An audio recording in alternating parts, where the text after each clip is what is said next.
नमस्कार, Venus astro में मैं दिव्या मित्तल आप सभी का स्वागत करती हूँ। आज हम अपने 20वें नक्षत्र पे पहुँच चुके हैं, जो कि है पूर्वाषाढ़ा नक्षत्र। पूर्वाषाढ़ा नक्षत्र जो कि शुक्र का नक्षत्र है और इसके जो अक्षर हैं वो भू, धा, फा और ढा है। तो ये चार अक्षर इनके चारों चरणों में आते हैं बारी बारी से। और इसकी जो राशि है, राशि इसकी धनु राशि आती है, यानी इसके चारों जो चरण हैं, चारों पद ही इसके धनु राशि के अंतर्गत आते हैं, जिसके स्वामी बनते हैं हमारे गुरु। तो यानी इन लोगों में शुक्र का भी प्रभाव है। गुरु यानी ज्ञान दे सकता है और शुक्र इन्हें भौतिकता देता है। ये दोनों ही गुरु एक तरीके से वो आपके दानवों के गुरु कहे जाते हैं, जिन्हें हम शुक्राचार्य के नाम से जानते हैं। और ये देवताओं के गुरु जो कि हमारे गुरु हैं बृहस्पति देव, तो उनको हम देवताओं के गुरु के उसमें जानते हैं। तो यानी इस पूर्वाषाढ़ा नक्षत्र में दोनों गुरुओं का पूरा पूरा प्रभुत्व इन्हें मिलता है। इनके जो देवता होते हैं वो होते हैं जल देवता। अर्थात कहा गया है इनका कोई भी करियर हो, अगर जल से संबंधित करियर होता है तो इन्हें बहुत लाभ मिलता है। जल से संबंधित करियर में आप समझ सकते हैं कि जो भी जल सेना में हो सकते हैं ये, या पानी पीने का कोई भी ऐसा पीने से रिलेटेड कोई भी ऐसा काम, जैसे ड्रिंक्स का है, सॉफ्ट ड्रिंक्स का है, वो भी काम अगर ये करते हैं, कोई भी ऐसा जो जिसमें जल से संबंधित काम हो, यानी तो इन्हें बहुत बहुत फ़ायदा होगा। पसीना इन्हें अधिक आता है, प्यास भी इन्हें अधिक लगती है, क्योंकि ये जल देवता अपाहा जिसे बोलते हैं उसका ये देवता इसके कहलाते हैं। प्रतीक होता है इसका हाथी दांत। हाथी दांत जो होता है एक मजबूत, कहते हैं कि हाथी दांत मजबूत कुछ होता ही नहीं है, बहुत मजबूत होता है, बहुत शक्तिशाली होता है। वही इनके अंदर वो सारी क्वालिटीज़ होती है जो एक हाथी दांत में हम देखते हैं। हाथी दांत को वैभव से भी जोड़ा गया है कि पहले लोग एक मतलब राजा महाराजा हाथी दांतों को लगाया करते थे, एक ऐसा पेंटिंग के तौर पे या एक स्टैच्यू के तौर पे, या एक किसी भी आप तरीके से ले सकते हैं इसे। तो वो सारी क्वालिटीज़ जो होती है इनमें होती है। दृढ़ निश्चय होता है और अपनी चीज़ पे दृढ़ रहते हैं जो ये सोच लें। तो इसीलिए कहा जाता है कई बार ये जिद्दी इतने हो जाते हैं कि ये दूसरों की बात ही नहीं सुनना चाहते। तो कभी कभी इनके साथ ऐसी भी प्रॉब्लम्स आती है कि ये दूसरों की बात नहीं सुनने की वजह से कभी कभी नुकसान भी अपने जीवन काल में लाते हैं।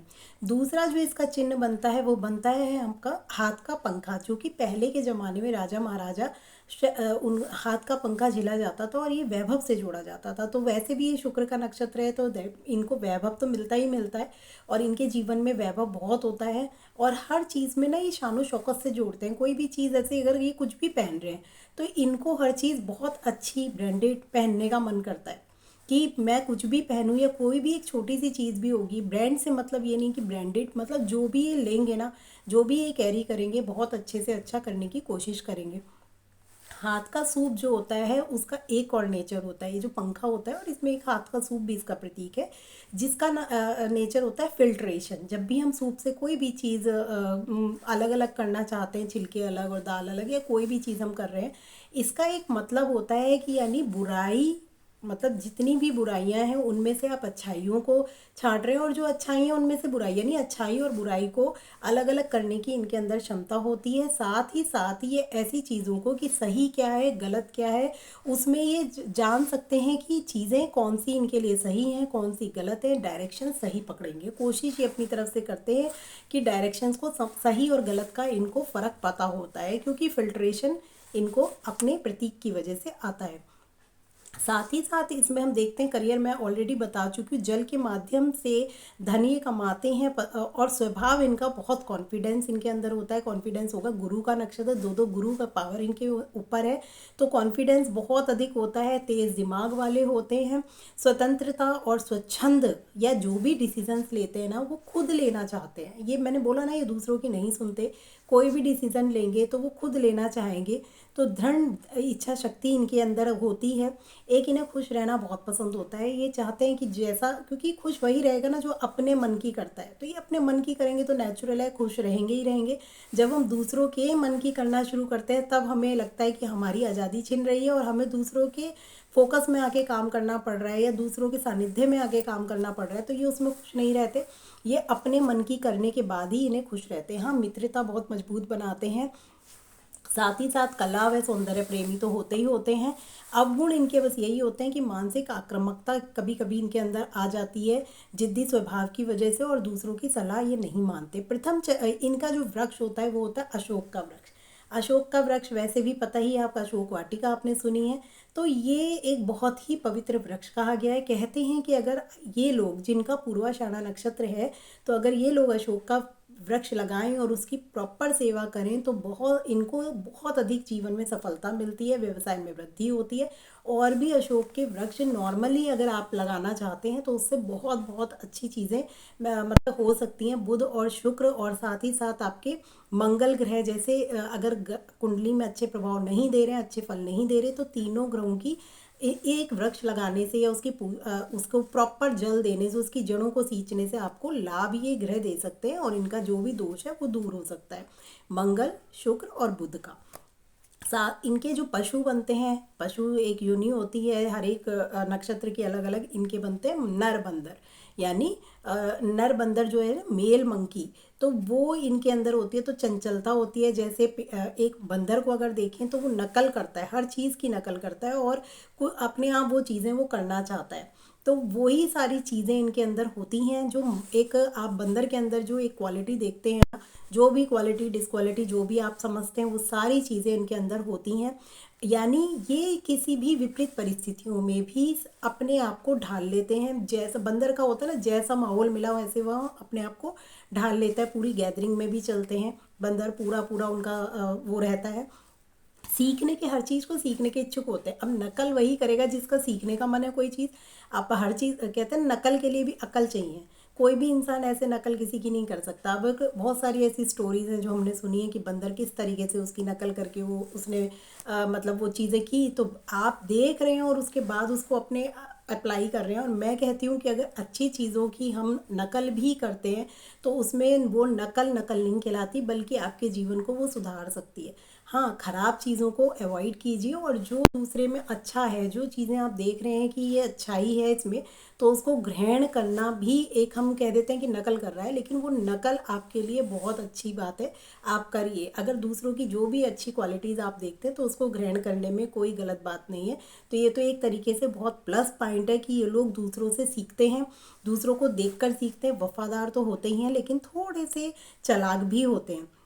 और बंदर स्वतंत्रता प्रेमी होता है, क्योंकि बंदर को आप कैद करके नहीं रख सकते हैं। उसको जितनी खुशी मिलेगी ना स्वतंत्र रहने में कि पूरा आज़ाद, उसको जंगल चाहिए, तो वही सेम चीज़ें इनके साथ भी होती है। बहुत आत्मविश्वासी होते हैं, तभी वो एक पेड़ से दूसरे पेड़ पर कूद पाता है। तो इनके अंदर कॉन्फिडेंस लेवल बहुत अधिक होता है, रचनात्मक बहुत होते हैं, मजाकिया स्वभाव बंदर का होता है। वही इनका भी स्वभाव आता है कि बंदर की तरह इनका मजाकिया स्वभाव भी होता है। मनुष्य गण में आते हैं और पक्षी मुर्गा है। ये मैं ऑलरेडी इसकी मुर्गा की क्वालिटी पीछे नक्षत्रों में बता चुकी हूँ कि एक तरीके से सबसे ज़्यादा जो विशेष क्वालिटी मैं मुर्गे की समझती हूँ, उसका बांग देना सुबह सुबह, यानी टाइम के पंक्चुअल होना। यानी जो हर चीज़ को, कि टाइम के पंक्चुअल होना एक सबसे बड़ा अनुशासन दिखाता है। कि यदि आप आपने कुछ डिसाइड किया अपनी डेली रूटीन में कि मुझे ये करना है, मुझे वो करना है, परंतु आप पहले दिन डिसाइड कर रहे हैं, अगले दिन आप वो काम कर ही नहीं रहे हैं, तो दैट मीन्स आप अनुशासन पहले लेवल पे ही फेल हो रहे हैं।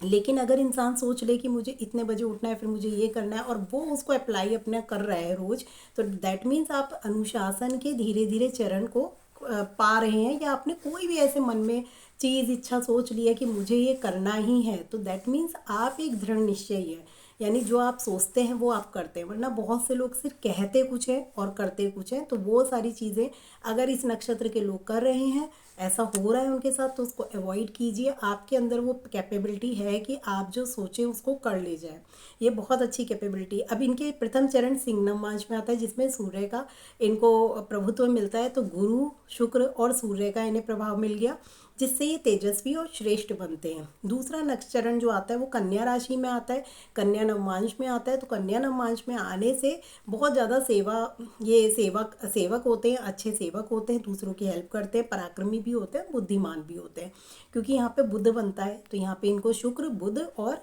गुरु ज्ञान भी मिल गया। तीसरा नक्षत्र तुला का आता है, यानी वो भी शुक्र का है। यहाँ पे डबल शुक्र का इम्पैक्ट मिलता है, जो इन्हें मृदुभाषी बनाता है और सामंजस्य बनाना, मतलब एक दूसरे से कंपैटिबिलिटी, क्योंकि तुला जो है ना कंपैटिबिलिटी को दर्शाती है तुला राशि। तो वो इनके अंदर ये चीज़ होती है कि अपनी तरफ से कंपैटिबिलिटी रखना चाहते हैं, किसी से भी पूरा एक साझेदारी अच्छी कर ले जाते हैं।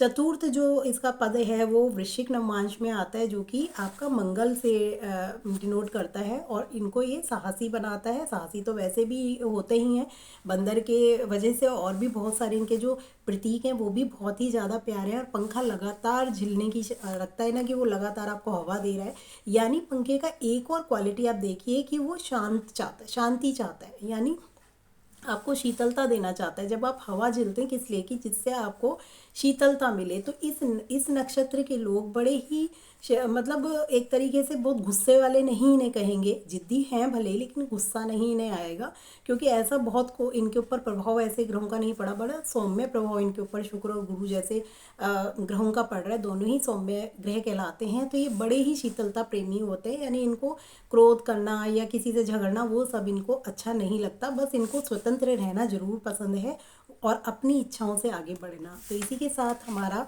पूर्वाषाढ़ा नक्षत्र भी समाप्त हुआ। नमस्कार, जय माता दी।